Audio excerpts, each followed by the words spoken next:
everybody. Welcome to Take the Black Live. It's a show where we talk about sci-fi, fantasy, and things like that. My name's Dan Selcke. Your name's Daniel Roman. How are you? It is. I'm doing pretty good. How are you, Dan? You look mildly. You're speaking very slowly and confusedly. Are What are you we in the talking right? about? We have 6 people in here, 7 people in here. Good to see everybody. Welcome to Take the Black Wednesday. We're here every Wednesday talking about other sci-fi, fantasy books, movies, and TV. Glad to have you. Good to be back. Daniel, what are we talking about today? Of course, if you're out there, leave a comment, leave a like, leave a subscribe. Hey, Martha. Hey, Robert. Hey, JP versus the bear. No, the bear's not part of this. We don't talk about the bear here.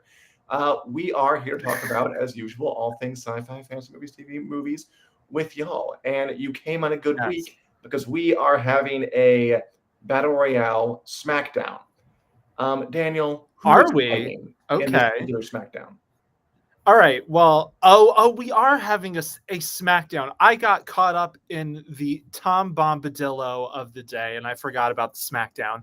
We're talking about June TV stuff because there are a lot of good shows coming out in June, and we want to know which one will come out on top. And we're going to discuss it, dissect it, and talk about which we are most hyped for, which you should be most hyped for, and what you should have on your radar for watching in June, because June, friends, is only a day or two away. We're pretty much there. So and then we'll get into the Tom Bombadillo of it all later, which I'm very excited for. You cannot wait for Tom Bombadil. I brought a copy of Lord of the Rings to the library to talk about Tom Bombadillo today. So yeah, how hard could be to find it in the library?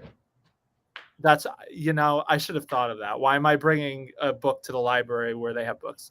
But yeah, before that, Smickety Smackdown. How do you want to do this, Dan? Where do we start? Start us off. I want to start with a treatise on the coming month in TV. So the reason June is fun is because apparently this is when all the big TV studios decided to make their moves and to bring out their biggest guns. On June 4th, I believe, we have Star Wars The Acolyte, the latest in Disney's attempt to convince us that Star Wars is something worth watching. On June 13th, we have the 4th season of The Boys, Amazon's pretty popular long-running superhero series. And of course, on June 16th, we have House of the Dragon Season 2, second season of the Game of Thrones prequel series that we're all pretty excited about. I actually put a poll up last night to see which of these series folks were excited about. Unsurprisingly, obviously, this couldn't be more of a biased poll. House of the Dragon Season 2 won out heartily with 74% of the vote on our Twitter, but our Twitter is Winners Coming at Twitter, so yes, it's a shock. It would have been shocking if it was anything else. It would have been scary if it was anything else. Can we safely say that we're all looking forward to House of the Dragon the most? Yes, I know I am. I won't speak for all of you guys in the chat. You chime in and let us know what you're most excited for. But yeah, out of those three, and the bear, I know we're not going to talk about the bear. It's not sci-fi fantasy. You've got some Chicago bias, but that's June 27th. That's coming out. They're dropping the whole season at once, which I don't particularly like, but I am looking forward to it. That I believe so, yeah, which is weird. Hulu doesn't typically do that. So a little confused about that choice. But yeah, House of the Dragon, of course. Dan, which are you most excited for next month? House of the Dragon, of course. Although I will say, I don't know, like there's a lot of good marketing, there's a lot of good hype. There's some odd stuff being thrown around. Matt Smith, God bless him, who plays Daemon Targaryen, is the one to kind of spark some intrigue and chaos. He was saying in an interview just today that, that the loss of Miguel Sapochnik, the showrunner, really affected the show. Didn't say good or bad, but of course, it'll be a big effect.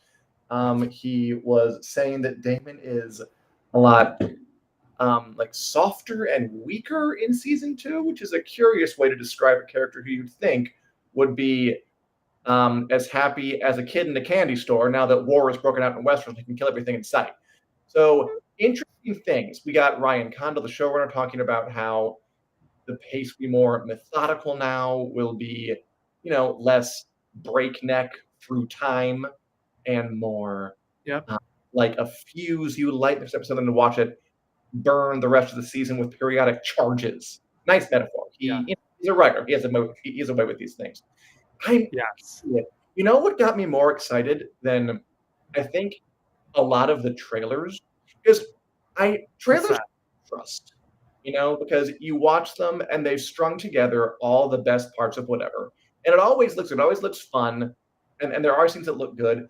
What got me excited was this fan-made video of somebody went into, Hmm. which is this um, kind of graphics engine I think they use for video games. And this guy took character models that looked like Eve Best as Rhaenys Targaryen and Ewan Mitchell as Aemon Targaryen, and this person animated the Battle of Rook's Rest. I'm gonna get you guys like a link to this because it's pretty cool.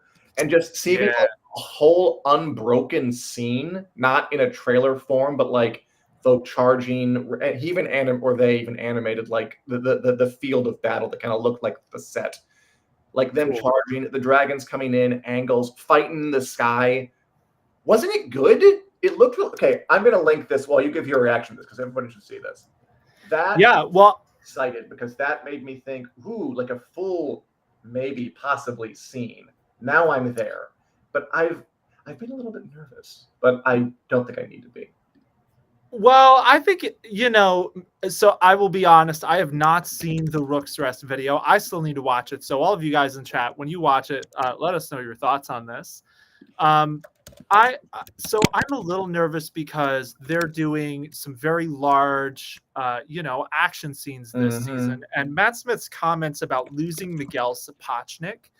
I am a big Miguel Sapochnik stan. I really love his work on Game of Thrones, and there's a reason he ended up basically becoming the Game of Thrones battle person for the back half of the show. Sure. Pretty much every big battle scene in the back half of the series, except for the loot train, he did. So yeah, I nervous, but I'm more excited than anything. I can't wait to see what they do with Rook's Rest. Matt Smith's comments about a softer Daemon, that doesn't really, I feel like that kind of fits, honestly. Because even though Daemon is excited to go to war, he does have kind of an interesting arc in the story where he's almost kind of resigned by the end, by the climactic moment for Daemon that's not going to happen this season. So I think they need to kind of give him take him from being the aggressive, agent of chaos that he's going to be at the start of this season, probably, and kind of gradually work him toward the place he's going to be by the end of, let's say, season 3, when the God's Eye happens, which will be a very different Daemon. He kind of goes into that accepting what he thinks is going to happen, because by then things have fallen apart for the Blacks.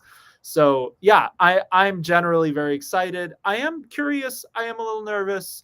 I think you wrote in one of your articles talking about blood and cheese. If we're not, yes, articles on winteriscoming.net, where we publish them most every day. You basically said if we're not, really stricken, this is not exactly what you said, but not really stricken by blood and cheese, they haven't done their job well, because it is such a horrifying moment on paper. It should be a home run very easily for House of the Dragon. So yeah, I'm very excited to see what they end up doing with all this stuff in season 2. But House of the Dragon does have some stuff to prove. I do think, in terms of competition, who said it in the chats? Fantasy Fan over on YouTube said, this is Amazon's biggest play to put the boys up against House of the Dragon. So this could be a fight between these two. I do want House of the Dragon to win. Obviously, we do too. And I do think, The Boys is one of Amazon's biggest shows. And I don't really think they're trying to compete here. I think The Boys is filling a slightly different niche. And I think there's just more of something about June being a good time to launch your start of summer shows. You're going to have shows airing through June, July, August, some of them. But so I guess we should put it this way. in terms of the SmackDown, it doesn't sound like any of us really have too many thoughts that House of the Dragon could be thwarted.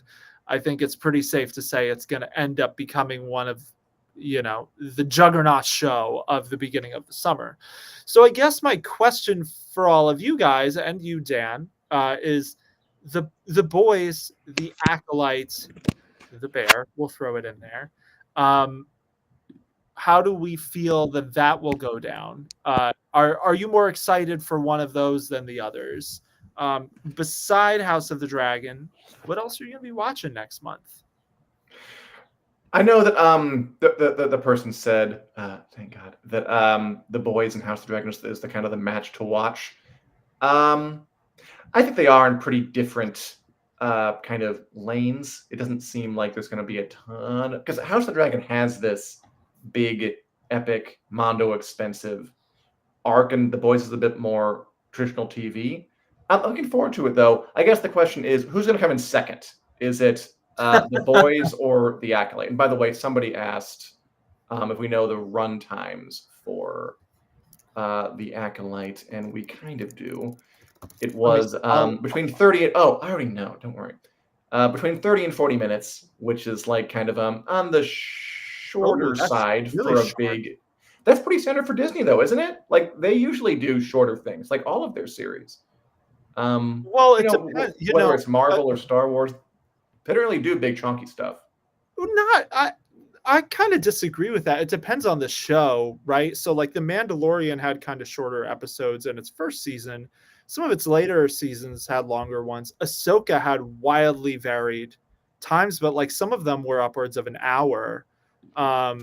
So 30 to 40 minutes for the, I'm a little surprised because the Acolyte, it seems like Disney favors those shorter lengths for like its lighter shows, essentially, or it's more serialized shows versus its like weightier storytelling, I guess. Like the longer episodes of Ahsoka were typically the ones where they tried to convey a lot.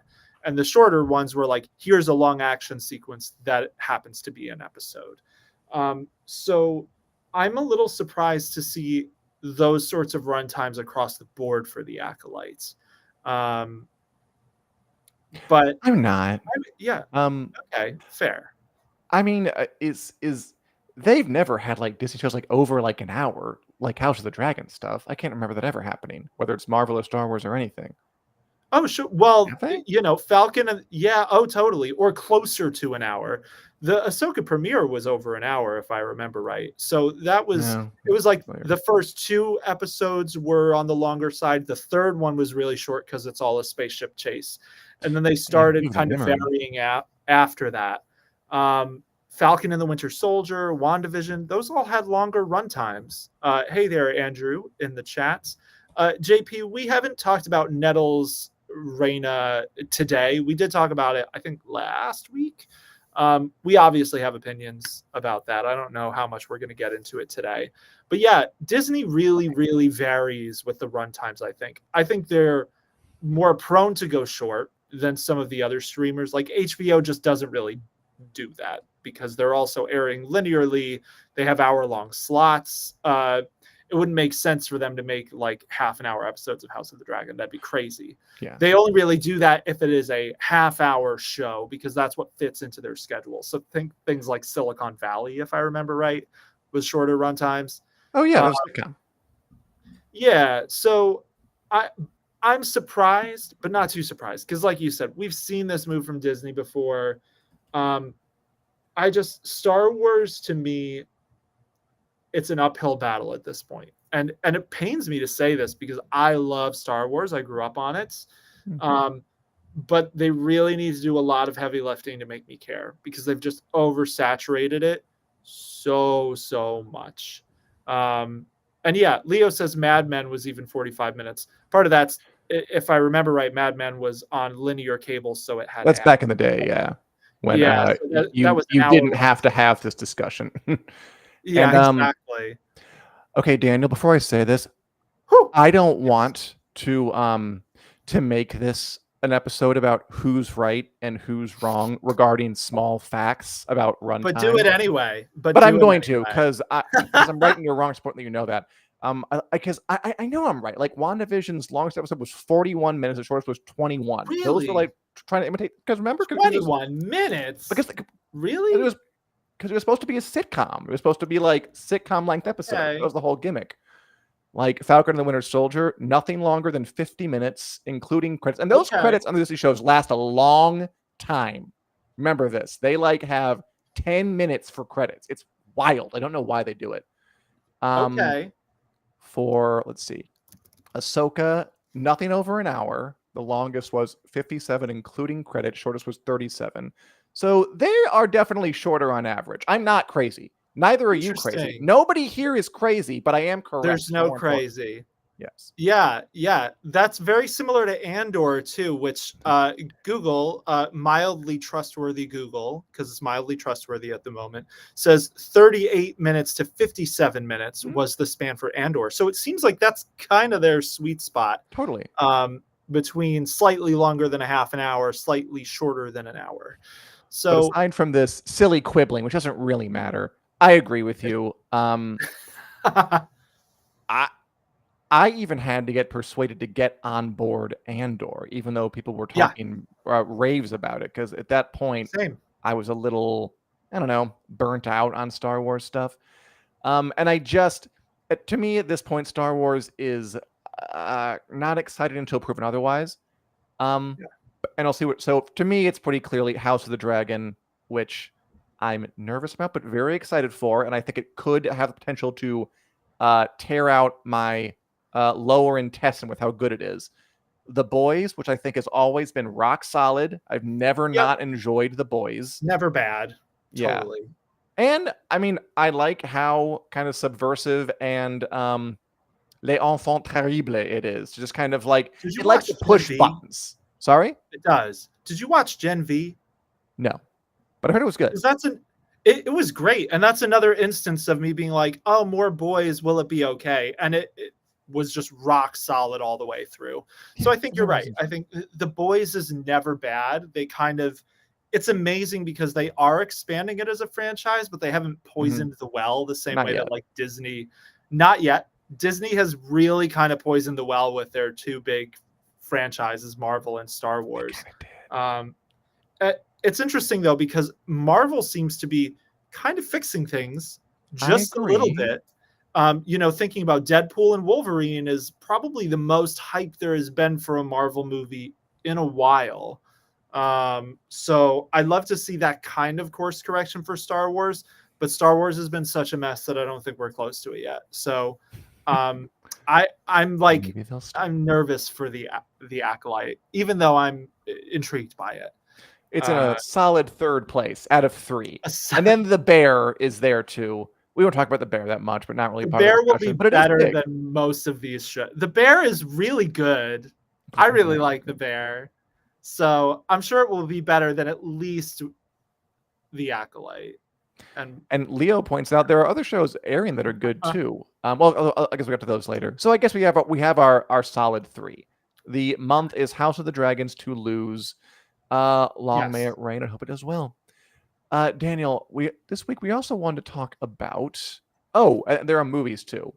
I also want to talk about this week. There are movies too. If that isn't the state of the film industry.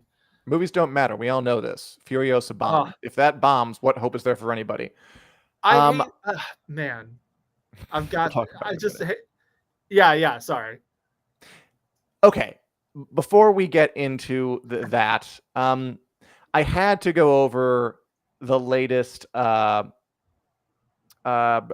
from. Let's see how to do this. Okay. George R.R. Martin, author of Fire and Blood, A Song of Ice and Fire, creator of Game of Thrones, came in fairly hot and heavy on his blog that is called his Not a Blog. It's charming. Just roll with it. Had some very interesting things to say about adaptations. Because look, we've all gone to a movie or watched a TV show that's adapted from a book we like. And then we look at it and say, why did they do it that way? And there have been good adaptations. I mean, I'll freely admit there are times like The Shining is a good example. I read that book; it was fine. The movie, Stanley Kubrick, awesome, iconic, has lasted forever. And then there are other one. Sorry, Jurassic Park's another one. Oh yeah, I never really read the Jurassic Park book. It's good. It's a really good book. It's very different, and the movie made the changes in the movie work so well for a movie. And the book, if they had done the book straight, it wouldn't have been anywhere near as good, I don't think. But then there are other times when you do see an adaptation of a book that you think is really solid, and then you're like, "What happened?" I like the Wheel of Time show. Even House of the Dragon. Sometimes I look at it and I'm like, "Why would you let Laenor live? Why would you have Kristen kill a guy at a wedding and let him get away with it? Why would you do some of the silly things I think happen? Why would you?" kind of botch the death of King Viserys. So now Alicent only wants to put Aegon on the throne because she misinterpreted her dying husband's confused, senile last words instead of her wanting it herself. Like, some of it's really odd. And other times I like it, but I couldn't help but think of those things when I read George R.R. Martin's blog, and he said this, or wrote this. Everywhere you look, there are more screenwriters and producers eager to take great stories and make them their own. It does not seem to matter whether the source material was written by Stan Lee, Charles Dickens, Ian Fleming, Roald Dahl, Ursula K. Le Guin, J.R.R. Tolkien, rings of power right there, Mark Twain, Raymond Chandler, Jane Austen, or, well, anyone. No matter how major a writer it is, no matter how great the book, there always seems to be someone on hand who thinks he can do it better, eager to take the story and improve on it. The quotes are his. The book is the book, the film is the film, they will tell you, as if they were saying something profound. Then they make the story their own. They never make it better, though. 999 times out of 1,000, they make it worse, quoth Martin. And he's talking about Shogun, the show Shogun, which we watched and loved, and he's using it as an example of a time when a show treats the book respectfully and improves on it with some changes. Sometimes I'm watching TV based on books, and I do look at it and just say, why? It's when you have good stuff, why do you change it? And I can't help but hear that when I read something like that. And also, I'm betting a lot of folk can't help but hear that and wonder. We're talking about Game of Thrones, which changed things from his books. I feel like he's too savvy to say that out loud, but he has to know that's how it will be interpreted, right? Well, I think the tricky thing about this is he's been saying this exact same thing for years. So part of the reason why I didn't really get there has been a huge narrative going around, like, is he saying this about Game of Thrones or House of the Dragon? And like, Martin has been saying this since before those shows existed, like pretty much this exact same sentiment. And actually what he's talking about here, he's quoting something from an interview, a discussion he did with Neil Gaiman like years ago when Thrones was still on the air. So this is not a new sentiment from Martin whatsoever. And he is also coming at this angle as someone who he worked in TV. So he's been saying this since he worked in TV, which was decades ago. I do think, you're right. He's very savvy, sorry to Brandon Sanderson, maybe take a note here for when you talk about time.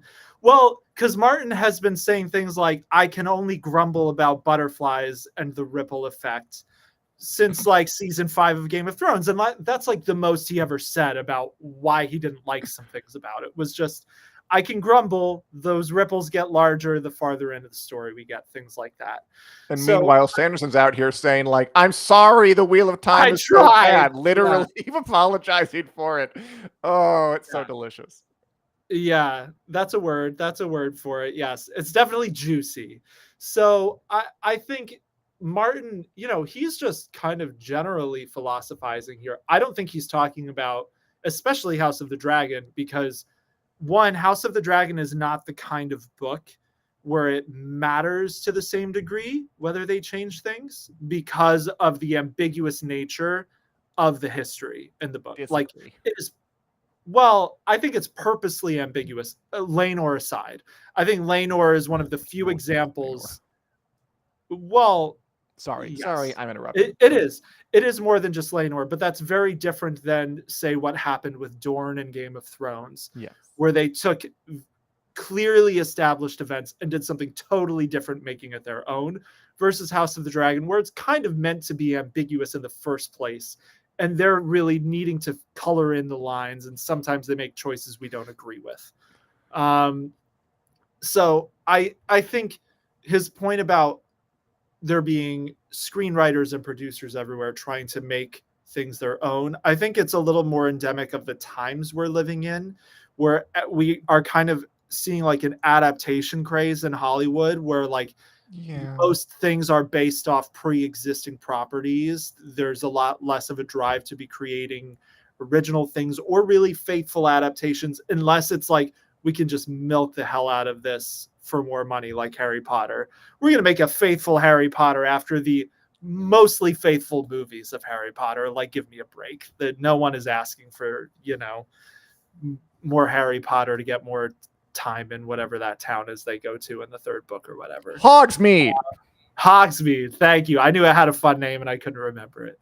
But yeah, anyways, I think Martin is obviously right here. I think he's only marginally bitter, and I don't think he's talking about Game of Thrones, personally. What do you think?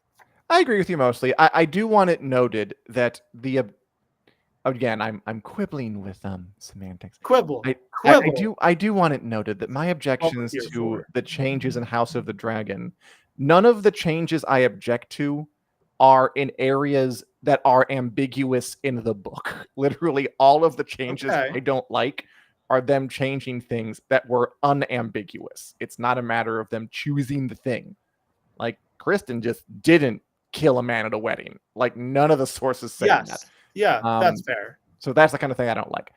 I agree with him mostly, though. I consider whenever I hear a showrunner producer say, like, we made it our own, I think that's a red flag. I think that basically means sometimes it can portend decent things. Andrew Haley, for example, says the Percy Jackson films are an example of the show was really good. Maybe the films were not so hot. Truth. They were not. Okay, I haven't seen any of them. I generally think sticking closer to the book is better, and because I can't think the instances where that made it worse are far more than when it made it better. I agree. Absolutely. I think that's just straight up. And I don't want my dislike of the changes in House of the Dragon mischaracterized as me not liking the inherent ambiguity of the books, because I object only to things that were not ambiguous to begin with. Yes, that's fair. And the most controversial changes for House of the Dragon, sorry, my computer just did something weird. And the most controversial changes to House of the Dragon were the times where they took, like you said, things that were less ambiguous and changed them. And there are other reasons beyond just making it their own that sometimes these changes happen, like budgetary reasons, filming schedules, all that sort of stuff. But I do agree with you generally that we're making it our own is kind of a red flag. Red flag. There are instances where it works, but I agree with you and Martin that Interview with the Vampire, which I haven't seen, but that's another instance where I think they are making it their own and it is worthwhile. And part of the reason that is because we've already had a closer adaptation. Like the movie was a little closer to the text of Rice's work. And this is kind of fleshing out other aspects that maybe the movie didn't get. So they live in conversation better than what typically happens when producers, screenwriters are making books their own. I actually think that Leo asked, where does reimagining fall into this? I think Interview with the Vampire is an example of a reimagining that is working. It does stay closer to the text in some big ways. In some ways, much closer to the text than the movie, which couldn't do everything in 1994. In other ways, it's very, very different. So again, that's something that seems vital and new and different. It can happen. Shogun's another example of a show that kind of not improves, but changes things in a way that does maybe make it more, not better, but more in line with where we are today. Like, my understanding is that the original Shogun series and the Shogun book, I could be wrong about this, I think it's entirely told from the Anjin's perspective. Like, we don't get any of the Japanese characters speak Japanese to each other. It's a bit more of a Mysteries of the Orient kind of book. And yeah. So the book, I believe, does have the Japanese characters as point of views. And correct me if I'm wrong, people in the chat. My understanding is that the book did have that element. The 1980 miniseries does not. So that one is entirely from John Blackthorne's point of view. You don't get any subtitles, so it does make it like it others the Japanese characters in that way, because they put you in the Anjin's shoes, so he doesn't understand what they're saying, so neither does the audience. And it is, like you said, the Orientalism is much more present. It's still good in its own way. And it is, Martin says in his blog post, they're both faithful in their own way. And I was surprised by that when I watched the 1980 version, which I haven't seen all of. I watched some of it when Shogun was on the air. And there were some scenes that were pretty much exact like in both of them, like Blackthorne getting peed on shortly after he gets captured in the beginning, and he mouths off to Omi, and then Omi like throws him on the ground and pees on him as a way of like, because he was being disrespected so much that he takes it back out on this barbarian, basically. I must have blocked that scene out from both first. I don't remember that at all. It's right at the beginning. It's right at the beginning of the story before he meets Toranaga. But that scene is in both of them. And there are a few instances like that of scenes that are in both of them, or that were rearranged slightly to fit different moments in the new one versus the old one. So yeah, Shogun is an interesting example, and I do like hearing Martin, sing its praises, because I think it deserves it. It's a good show. But yeah, generally I agree with what he's saying. And I will say, here's my sweet bit of bridge material. One instance where I think we are seeing they're making it their own, and I don't really know how well it's working. Or rather, I know it didn't work very well in season 1, and the jury is going to be out on season 2, is the Rings of Power, which we have learned is making some other changes from the source material, including characters who weren't relevant in the source material during the Second Age. You ready to talk about this? Do you have anything else you want to add? No, I think it's perfect. I would call the Rings of Power another reimagining based on sort of a vague history of the Lord of the Rings world, where they're just kind of taking a very bare bones story and not being very faithful to even the vague outline, and then adding in a lot of new stuff. For example, we learned today that Rory Kinnear, is that his name? Will play iconic Middle-earth resident Tom Bombadil in the next season of The Rings of Power. There he is, blue coat. I assume his boots are yellow. They better be. They absolutely are. You can see him in a different shot. Nice. Meeting with the Stranger, a.k.a. probably Gandalf, in the second season of Rings of Power, coming up, I think, this August. There's a giant article on this. Yes. What did they have to say in there? Why so much ink spilled on Tom Bombadil, iconic sort of Lord of the Rings tertiary character, long seen as sort of weird and pointless, coming to live action for the first time in the Rings of Power season 2? Yeah, so Tom Bombadil, I'm just going to assume most people in the chat know who Tom Bombadil is. If you don't, basically he's like a woodland forest spirit guy. He's been alive for as long as Middle-earth has existed. He loves the forest, and he kind of serves no narrative purpose. He helps Frodo and Sam on their way out of the Shire, and Merry and Pippin, they're there too. He helps the hobbits on their way out of the Shire. We never see him again, if I recall. And he is mentioned. He's mentioned. And this is not even me saying he's kind of pointless. The article from Vanity Fair has a quote from Tolkien in one of his letters to his publisher, where even Tolkien says, Tom Bombadil really doesn't serve much of a narrative purpose. He's just there as kind of a commentary on basically the wilderness and the receding wilderness of England. And he even said, I don't want to dissect it too much. I'm not even prepared to do that, but I like Tom Bombadil, leave him in, basically. Oh, yeah. And yeah. He feels to me like J.R.R. Tolkien likes him and likes the songs. Why don't I put him in this book? That's what he feels like to me.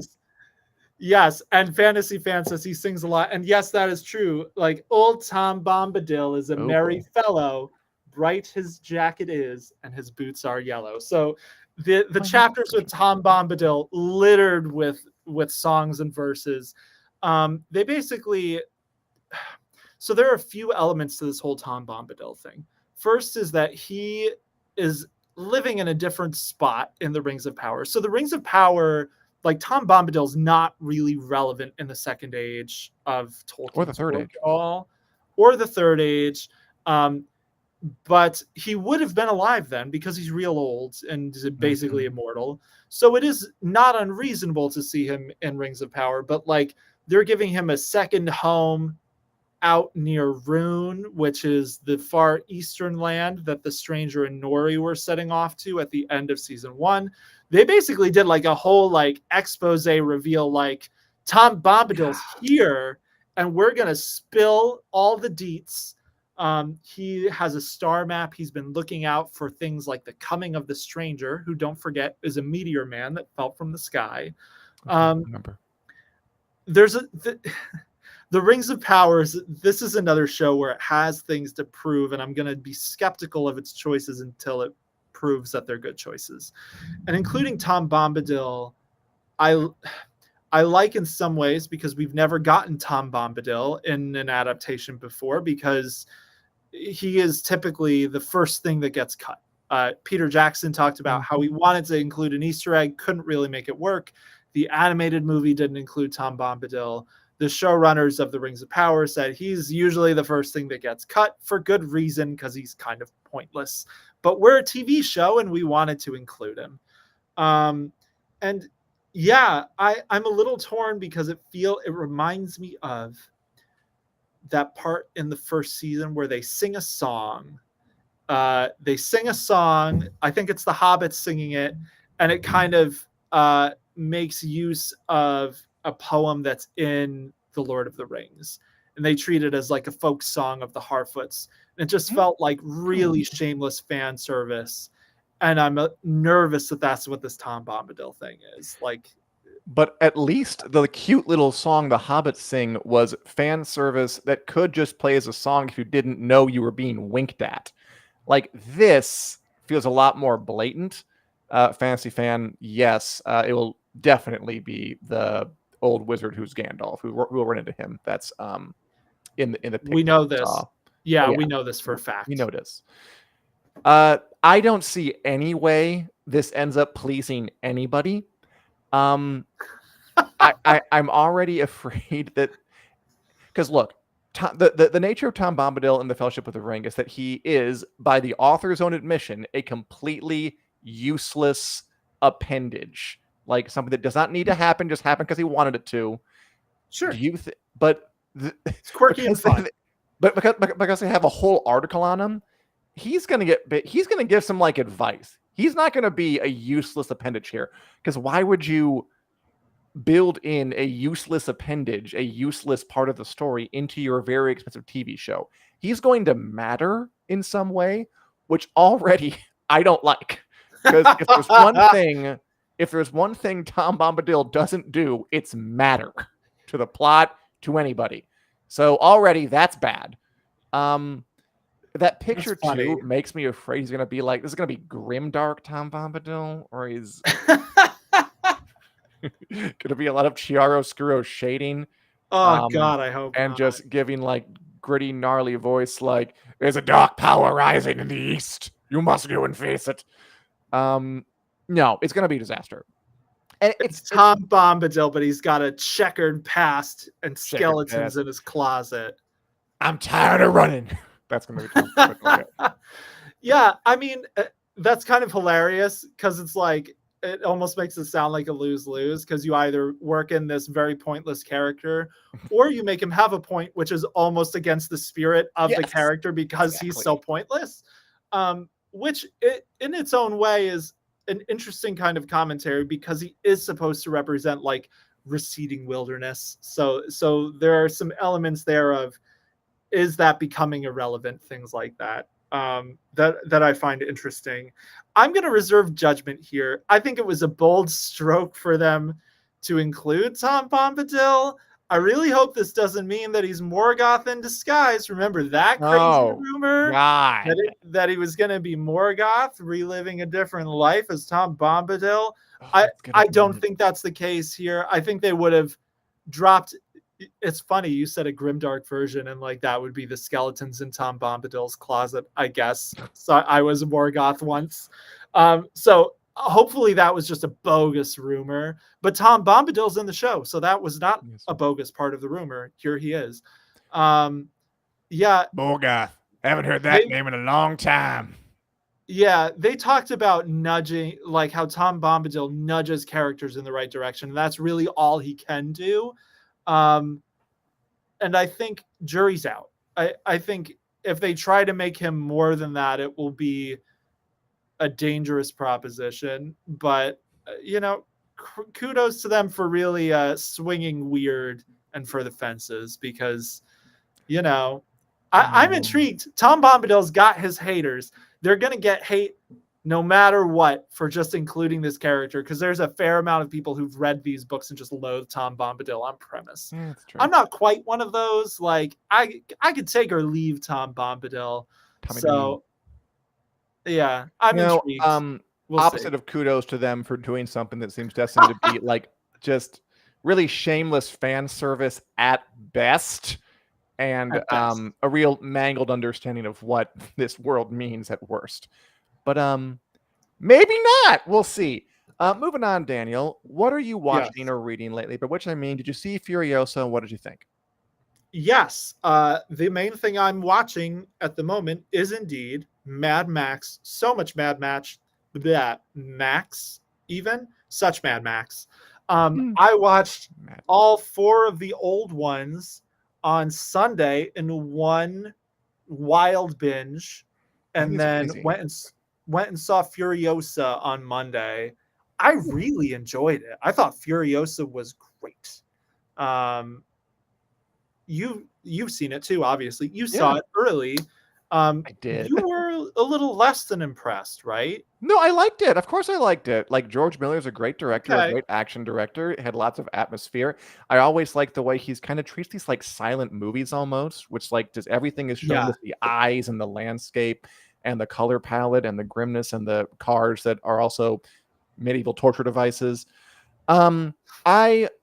I was very, very impressed by Fury Road. I think someone in the chat back there said that Fury Road was like 1,000 times better than this, and I agree. I enjoyed Furiosa, but it didn't have the emotional density and the action density and the storytelling compression that Fury Road had. That, if you like the phrase "lightning in a bottle," is a cliche. That movie was lightning in a damn bottle. Furiosa felt more like a movie to me. Like, here's our character, and here's what she's like at this point, and then something happens to her, and then she plots, and then there's an action scene, and then there's a talking scene, and then there's a character scene, and there's an action scene. Whereas Fury Road was just kind of everything was the same scene. That's what I loved about that movie. Like, the whole thing was a car chase. The character details were kind of incidental. They were folded into the script so cleverly, and Furiosa was good, but it was more traditional for the Mad Max, or it was just more like a normal movie. A good-looking, exciting, long, normal movie. And apparently it's bombing the box office. I think it's a shame, because the Mad Max series is a lot of fun. And I've rewatched a lot of them recently too. But no. It don't touch my Fury Road. Also, I'm just going to go ahead and say it. You can expect this. Anya Taylor-Joy, she's a good actress. I don't think she was fully right for the part. I think she's too... Really? It's hard for me to believe her when she's doing intensely physical things because she is so slight of frame. That was my main objection to that. She was still good. She has big eyes and she used them. But you know who would have been good in this role if she hadn't ended up to be a psychopathic Nazi sympathizer? Would have been that lady who played Cara Dune in The Mandalorian. Gina Carano. That's the one, yeah. Nah, I totally disagree. I totally disagree. I like Anya Taylor-Joy because this is a younger Furiosa, right? Like the problem with Gina Carano is there's a lot of problems with Gina Carano. True, but I don't think she would be a believable young Charlize Theron. And I think Anya Taylor-Joy is more of one. I think there are elements to the intensity that she really brought in her facial acting and things like that I really, really liked. She didn't have a lot of lines. When she did have lines, they were great. Yeah, producer Richard says Gina is 6 years younger than Charlize. So sorry, I brought this up. I mean it's fair though, the question of the casting, because I did think it was interesting that George Miller really wanted to use Charlize Theron and tried using de-aging technology for her, but that he felt that it would have been too distracting because we're still at a point where when people see de-aging tech, he was worried people would pay more attention to that than the performance. And I think that was totally the right call, because I think he's right. Anytime de-aging tech comes on screen, usually it's how well did they do it? How convincing is it? What you said about Furiosa being more of a normal movie is interesting, because you're right, it is, but that almost makes it kind of abnormal for Mad Max, because like Fury Road was lightning in a bottle, but it's also a format that is so out there. Like you said, it's one whole car chase, the entire movie. So one, I think it would have kind of been folly to replicate that. I don't think it would have worked as well. Yeah. But you know, the Mad Max movies are all so wildly different. They are. That I like that this one was like an odyssey. It spans a much longer period of time than the original, or than any Mad Max movie. They're all usually fairly condensed time scale wise, and this one was like 15 years. So I loved Furiosa. I kind of hate that it's being dubbed a bomb, honestly. Really? Well, I think that there is something to this where, like, yes, it is. So this was the lowest Memorial Day box office in like decades. And I think that is way more indicative of the movies than Furiosa, personally. Sure. I think it's an R-rated movie. So I'd be curious to see the stats, and I don't have them in front of me, for like what's the largest R-rated domestic box office opening of the year. I imagine Furiosa is probably one of the higher ones. And also, it's the only time a Mad Max movie has opened at number one in the box office. So it's this tricky thing where, like, yes, it's not doing as well as it should. It is underperforming for its budget. It had a $168 million budget, which is fairly hefty. Right around the same as what Kingdom of the Planet of the Apes had. And that one obviously has crushed it. That one is doing really well at the box office. Not that much more than what Fury Road had. What, the budget, you mean? Yeah. Yeah. That was like 150 something. And Fury Road did have a bigger opening. I believe it was around 45 million was its opening domestic box office. So this one is a little bit lower. It was around 33, but it's hard because I don't think there's a reality where Furiosa is destined to like go down as a bad movie or a true flop. Like, I think it will catch people's attention and will continue to have enduring, relevance in the Mad Max franchise in general. I don't think this is an instance where it's like, it didn't do well at the box office, now we just forget it exists. Like, it's an objectively good movie, whether you think it's a little underwhelming compared to Fury Road or not. Like, it's not a bad movie by any means. So I hope that the narratives start to turn a little bit around Furiosa, because I do think it is being a little unfairly dubbed as a flop, not taking into view the full picture of what's going on with the movie industry at the moment. Well, I mean, like a flop is a movie that doesn't make back its budget. So if it does that, it is technically a flop. It doesn't mean that it can't go out and have a long life as a fan favorite, which it does seem destined to do. The Mad Max movies are not boring. They are not kind of things that are made and then put out and then forgotten. They last. They're interesting. They have cultural impact. I'm sure it'll be loved. I don't know if it'll be successful. And well, the movies in general, is Hollywood in trouble? Maybe. It seems like the only movies really making it, like there are examples, Oppenheimer, Barbie, Dune.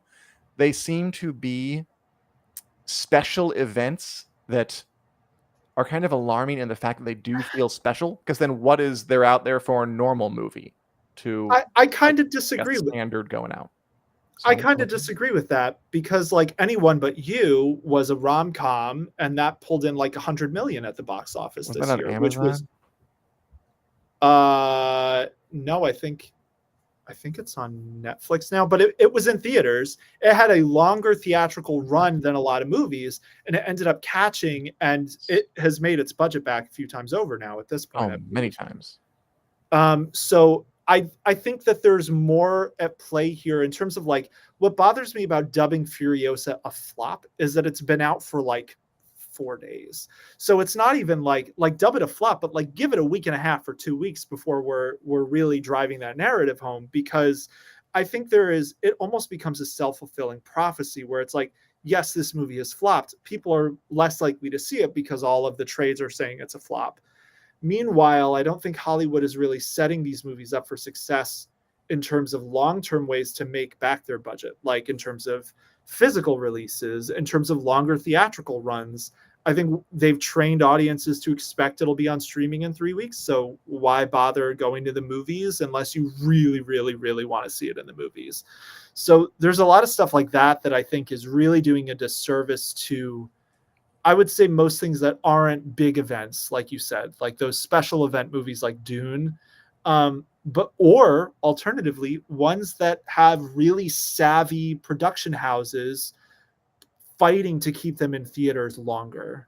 I think that is kind of the other way that we're going to start to see successes at the box office, or really robust post-release plans for physical media, things like that. I think could start moving the needle a lot too.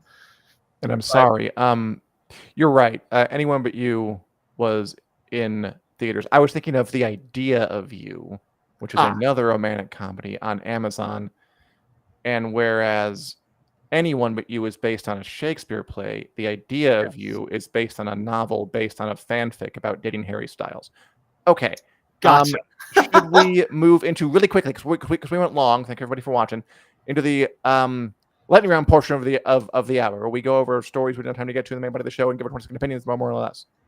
Ooh, I feel like I'm at an auction. Yes, let's do it. Let's hit it. All right. As usual, no order. Daniel, okay. Go ahead and ask me this.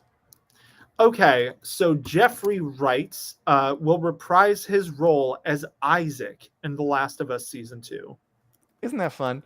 Jeffrey Wright played Isaac in the video game, The Last of Us, and then he will be back for the live-action TV show adaptation, where he plays kind of this paramilitary leader.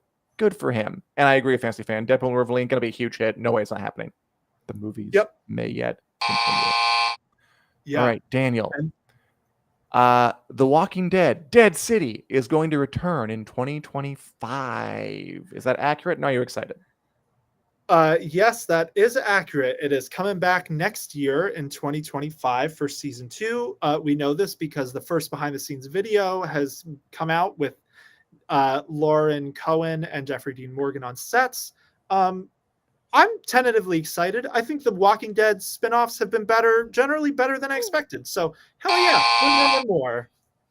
The lightning continues.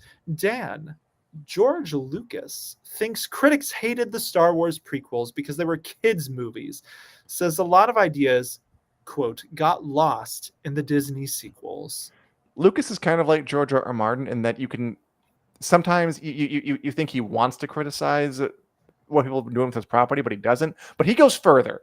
Like I still remember when he said it was when he compared selling Disney to Lucas from Disney to white slavery, and now he's saying that some ideas got lost in the sequels. You know, he's 80 years old and he has his opinions. It's a George thing. Daniel, it is a George thing, yes. The television show One Piece was the most watched series on Netflix in the second half of 2023 with 71.6 million views. You may as well have just read the headline and said, obviously, One Piece was one of Netflix's best shows of last year. Because, it's great to see that One Piece caught on this much. The anime, the manga have huge followings, and that's a pretty good example of a television live action adaptation that did not throw the book out the window. Very true. And it really resonated with people, including the creator. Bubo.